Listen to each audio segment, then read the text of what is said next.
শিক্ষামূলক চ্যানেল অগ্রণীতে তোমাদের সবাইকে স্বাগত জানাচ্ছি। তোমাদের নিশ্চয়ই মনে আছে যে আগের দিন আমি কি পড়িয়েছিলাম। আগের দিন আমি রাধারানী গল্পের ছোট প্রশ্ন, এমসিকিউ এবং মার্কস 1-এর কিছু প্রশ্ন তোমাদের করিয়েছিলাম এবং দেখিয়েছিলাম।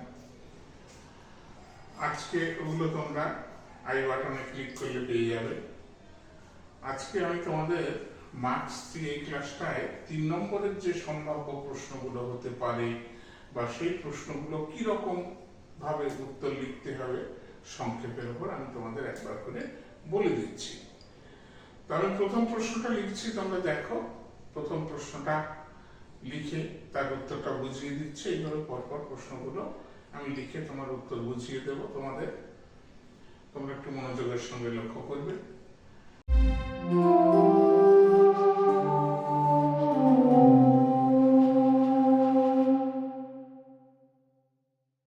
প্রশ্নটার দিকে লক্ষ্য করো। আমি লিখেছি, গল্পের একটা অংশ তোলা হয়েছে, মোকদ্দমাটি বিধবা হাইকোর্টে হারিল। এটা গল্পের একটা অংশ, একটা লাইন দিয়ে এবার প্রশ্ন করছে, দেখো এই বিধবাটি কে, মোকদ্দমায় হেরে বিধবার কি পরিণতি হয়েছিল। এগুলো আমাদের বুঝতে হবে। অ্যান্সার গুলো কিভাবে লিখতে হবে, কি হবে, সেগুলো আমি সংক্ষেপে তোমাদের একটু বুঝিয়ে দিচ্ছি। তোমরা মনোযোগ দিয়ে লক্ষ্য করো।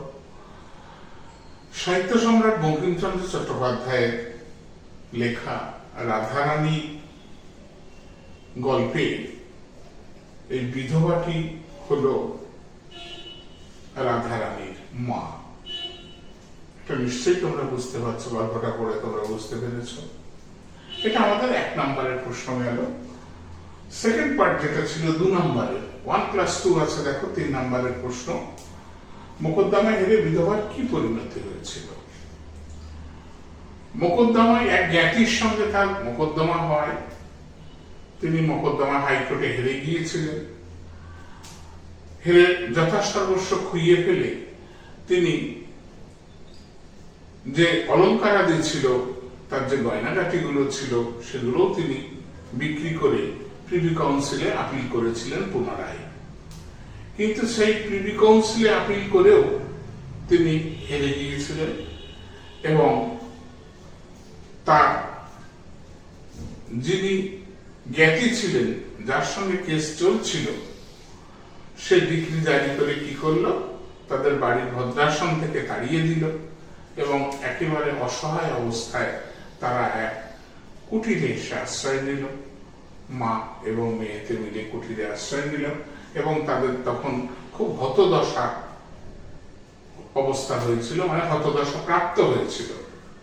তো 2 নম্বরের এইটুকু গুছিয়ে লিখতে হয়ে যাবে যে তাদের সেই সময় খুব খারাপ অবস্থা হয়েছিল, অর্থনৈতিক ভাবে এবং সামাজিক ভাবে তাদের পয়সা না থাকে, তারা একটা অত্যন্ত পর্যদস্ত অবস্থার মধ্যে ছিল। এইটাকে ডিসকাস করতে হবে। গল্প পড়ে তোমরা নিশ্চয়ই সেটা বুঝতে পারছো। তাহলে মার্কস 1 প্লাস মার্কস 2, মার্কস 3 ভাবে গুছিয়ে লিখতে পারলে নাম্বারটা তোমরা সুন্দরভাবে পাবে। আমি পরের প্রশ্নে যাচ্ছি, তোমরা লক্ষ্য করো। পরের প্রশ্নটার দিকে লক্ষ্য করো। এই ধরনের প্রশ্ন হলে আমরা কিভাবে লিখব, রাধারানীর মা পদ্মলোচনকে পোড়ার মুখ কাপড়ে মিংস বলে সম্বোধন করেছেন কেন। এই ধরনের সম্বোধন কেন করলেন, এটা শ্লেষাত্মক সম্বোধন কেন করলেন। দেখো, এটা আমরা কিভাবে লিখব, যে সাহিত্যিক বঙ্কিমচন্দ্র চট্টোপাধ্যায় বিরচিত রাধারানী গল্পে আমরা দেখতে পাই যে পদ্মলোচন সাহা অত্যন্ত মুনাফা লোভী একজন ব্যবসায়ী। অত্যন্ত লাভ করতে সে পছন্দ করে। সেই সময় রাধারানীদের যখন বাবা বেঁচে ছিল, রাধারানীর যখন ওদের ভালো অবস্থা ছিল, সেই সময় কিন্তু 4 টাকার কাপড় 8 টাকা 14.5 আনায় বিক্রি করত এবং সে লাভের জন্য যা কিছু বলো না কেন সে করতে পারে। কারণ রুক্মিণী কুমার রায় তার কাছে অনেক বেশি দামে কাপড় বিক্রি করে রাধারানীকে পৌঁছে দিতে বলায় সে রাধারানীদের বাড়ি এসে কাপড় দুটো পৌঁছে দিয়ে যাচ্ছে। সুতরাং সে অত্যন্ত মুনাফা লোভী, এতে কোনো রকম সন্দেহ নেই। সেই জন্যই খুব খারাপ ভাবে, অর্থাৎ খুব খেদোক্তির সঙ্গে রাধারানীর মা পোড়ার মুখ কাপড়ে উনিশ বলে তাকে সম্বোধন করেছেন। এইটা গুছিয়ে যেভাবে আমি বললাম তোমরা সুন্দরভাবে এটা লিখে দেবে। লিখে দিলে নিশ্চয়ই আশা করি তোমরা ভালো নাম্বার পাবে, গল্পটা পুঙ্খানুপুঙ্খ পড়বে এবং এইভাবে উত্তরগুলো ধীরে ধীরে লিখবে। যাই হোক, আমি পরের প্রশ্নে আসছি। মার্কস 3 এরকম কিছুটা প্রশ্ন কেমন হতে পারে সেগুলো দেখাচ্ছি। পরের প্রশ্নে আসছি, তোমরা দেখো। পরের এই 3 নম্বরের প্রশ্নটা লক্ষ্য করো। তাহারা দরিদ্র কিন্তু লোভী নহে। গল্পের শেষের দিকের একেবারে শেষের দিকের একটা অংশ তুলে নিয়েছি। তাহারা বলতে কাদের কথা বলা হয়েছে ইন্ডিকেট করছে একদম। তাহারা শব্দটা দেখো সিঙ্গেল ইনভার্টেড কমার মধ্যে। কথাটির অর্থ পরিস্ফুট করো, মানে কথাটার অর্থ কি, যে তারা দরিদ্র কিন্তু লোভী নয়, গল্পানুসারে কি ধরনের অর্থ বোঝাচ্ছে এটা আমাদের বলতে হবে, তবে খুব সংক্ষেপের ওপর। যেহেতু নাম্বার ডিস্ট্রিবিউশন দেখো 1+2 আছে, খুব সংক্ষেপের ওপর এটা আমাদের বলতে হবে।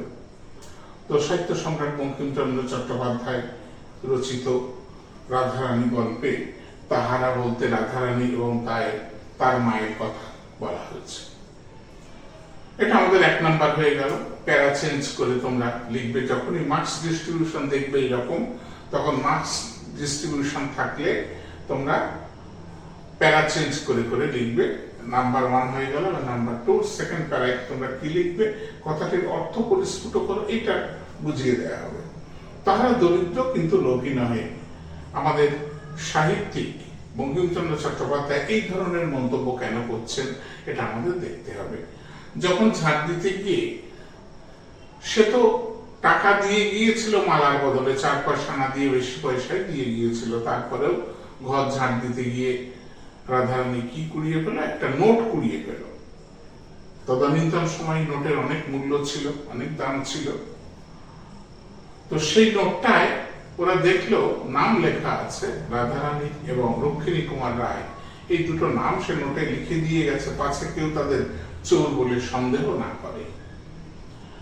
কিন্তু সেই মহানুভব ব্যক্তি কিন্তু একটা জিনিস তিনি সেখানে চিহ্ন রেখেছেন, সেটা হচ্ছে তিনি দয়ালু, দাতা, কিন্তু তিনি পিছন থেকে সাহায্য করতে ভালোবাসেন। গল্পের মধ্যে এটা আমরা লক্ষ্য করছি। কিন্তু রাধারানীর মা এই অদৃশ্য থেকে দানটাকে পছন্দ করেননি, যার জন্য তার এটা ভালো লাগেনি, যার জন্য তিনি কিন্তু, তার প্রচন্ড দারিদ্রতা ছিল, প্রচন্ড দারিদ্রতা সত্ত্বেও কিন্তু নোটটা কুড়িয়ে পেয়ে তারা খরচ করেনি। পরদিন মা এবং মেয়ে মিলে শ্রীরামপুর অঞ্চলের বিভিন্ন জায়গায় রুক্মিণী কুমার রায়ের খোঁজ করেছিল, কিন্তু পায়নি। এর থেকে তাদের নির্লোভ অবস্থা পরিচয় পাওয়া যায়। তাদের প্রয়োজন আছে, কিন্তু তারা যে লোভী না এটা পরিষ্কার বোঝা যায়। তাই সাহিত্যিক বঙ্কিমচন্দ্র চট্টোপাধ্যায় এই শব্দবন্ধটাকে ব্যবহার করেছেন, তাহারা দরিদ্র কিন্তু লোভী নয়। নিশ্চয়ই তোমরা বুঝতে পারলে কিভাবে সুন্দরভাবে উত্তরগুলো লিখবে। বাংলা সাহিত্যে সবসময় মনে রাখবে, গল্পটা পড়ে, কবিতাটা পড়ে তোমরা বুঝে নেবে, কিন্তু এখানে মুখস্থর কোনো ব্যাপার নয়। সুন্দরভাবে গুছিয়ে বুঝে নিয়ে তোমরা উত্তরগুলো লিখবে, তাহলেই তোমরা সফল হবে আশা করি। পরের প্রশ্নে যাচ্ছে, তোমরা লক্ষ্য করো। পরের 4 নম্বর প্রশ্নটা লক্ষ্য করো।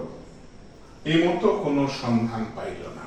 গল্পের একটা অংশ তোলা হয়েছে, তুলে এই মার্কস 3-তেই বলছে যে বক্তব্যটির প্রসঙ্গ উল্লেখ করো। বক্তব্যটার প্রসঙ্গ উল্লেখ করতে হবে, মানে কেন এই কথাটা এসছে, প্রসঙ্গ উল্লেখ করার কারণ, মানে উত্তরটা হবে এইভাবে যে কেন এই কথাটা এসছে সেটা আমাদের বোঝাতে হবে। তো লক্ষ্য করবে, গল্পটা যদি জানা থাকে, বিষয়বস্তুটা ঘুরিয়ে ফিরিয়ে কিন্তু যে ধরনের প্রশ্নগুলো হবে সেই জায়গা থেকে, সেই লাইনের জায়গাগুলো থেকে যাবে ঘুরিয়ে ফিরিয়ে সেই উত্তরগুলো লিখলেই হয়ে যায়। তো এমতো কোনো সন্ধান পাইল না, বক্তব্যটির প্রসঙ্গ উল্লেখ করো। তো সাহিত্য সম্রাট বঙ্কিমচন্দ্র চট্টোপাধ্যায় রচিত রাধারানী গল্পে আমরা দেখতে পাই যে যখন সেই নোটটা তারা কুড়িয়ে পেল ঘর ঝাঁট দিতে গিয়ে। সেখানে রুক্মিণী কুমার রায় এবং রাধারানীর নাম লেখা ছিল। তো যেহেতু তাহারা দরিদ্র কিন্তু লোভী নহে, লেখক মন্তব্য করছেন, তো সেখানে তারা কি করেছিল, পরদিন মা এবং মেয়ে মিলে তারা কিন্তু এই অঞ্চলটা, তাদের শ্রীরামপুর অঞ্চলটা এবং যতদূর তাদের পক্ষে সম্ভব ছিল তারা ঘুরে ঘুরে ঘুরে ঘুরে ওই রুক্মিণী কুমার রায়ের সন্ধান করেছিল, কিন্তু তারা খুঁজে পায়নি। খুঁজে না পাওয়ার ফলে তারা কি হলো, তারা তখন আবার তাদের কুটিরে ফিরে এলো। আর তখনই লেখক এই মন্তব্যটা করছেন যে এমতো কোনো সন্ধান পাইল না, মানে তাদের খুঁজে পেল না। এমতো সন্ধান পাইল না, এই বক্তব্যটা কোন প্রসঙ্গে বলা হয়েছে আমরা বলতে পারলাম। এইভাবে প্রশ্নগুলোর উত্তর করতে হবে। তোমরা নিশ্চয়ই বুঝতে পারছো। আমি পরের প্রশ্নে আসছি, তোমরা লক্ষ্য করো। 5 নম্বরের প্রশ্নটা তোমরা লক্ষ্য করো। এখানেও গল্পের একটা অংশ তুলে নেওয়া হয়েছে। তাহাদিগের অবস্থা পূর্বে ভালো ছিল। একটা গল্পের একটা অংশ কোটেশন তুলে বলা হচ্ছে, কাদের কথা বলা হয়েছে, কিভাবে তাদের অবস্থা খারাপ হলো। 1+2 নাম্বার ডিস্ট্রিবিউশন দেখতে পাচ্ছ। তো কাদের কথা বলা হয়েছে, কিভাবে তাদের অবস্থা খারাপ হলো, তোমরা এখন আগের প্রশ্নগুলো দেখে নিশ্চয়ই বুঝতে পারছো যে এখানে আমরা কিভাবে উত্তরটা লিখব। বঙ্কিমচন্দ্র চট্টোপাধ্যায় রচিত রাধারানী গল্পে এখানে রাধারানী ও তার মায়ের কথা বলা হচ্ছে। কিভাবে তাদের অবস্থা খারাপ হলো পরের প্যারায় গিয়ে লিখবে। ওটা গেল 1 নম্বর। এবার 2 নম্বরের প্রশ্নের জন্য প্যারা চেঞ্জ করে কি লিখবে, কিভাবে তাদের অবস্থা খারাপ হলো এটা লিখবে যে তার পিতার মৃত্যুর পর তাদের একজন জ্ঞাতি তাদের সম্পত্তির উপর, প্রায় 10 লক্ষ টাকার সম্পত্তির উপর হাইকোর্টে মোকদ্দমা করে। এই মোকদ্দমা চলার পরে হাইকোর্টে হেরে যায় রাধারানীর মা।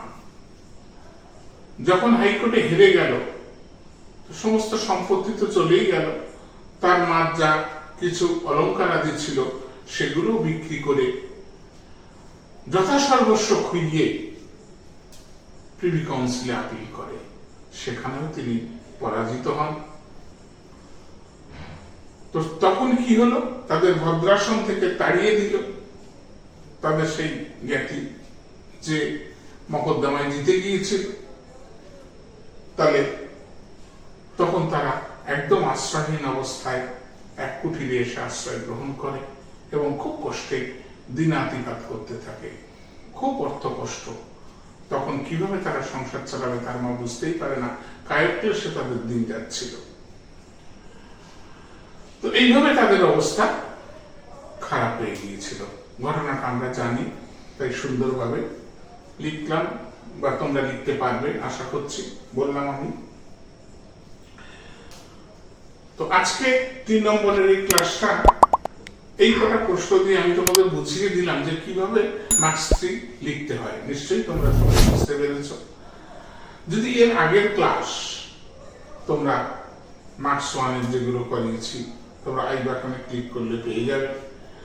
শুধু তাই নয়, এই নবম শ্রেণীর বাংলা ক্লাসের এবছরের যা সিরিজ সেগুলো তোমরা সব পেয়ে যাবে, তোমাদের চিন্তার কোনো কারণ নেই।